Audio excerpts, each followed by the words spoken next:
نطمح أن نمنحنا السيد أنفانتينو في مئويتنا عام 2034 كأفارقة ومصريين شرف استضافة وتنظيم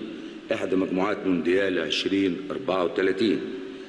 وإننا على أمل وثقة كبيرين أن السيد أنفانتينو لن يتوقف عن مسعاه بزيادة رقعة الاحتفال بالمونديال بين العديد من القارات،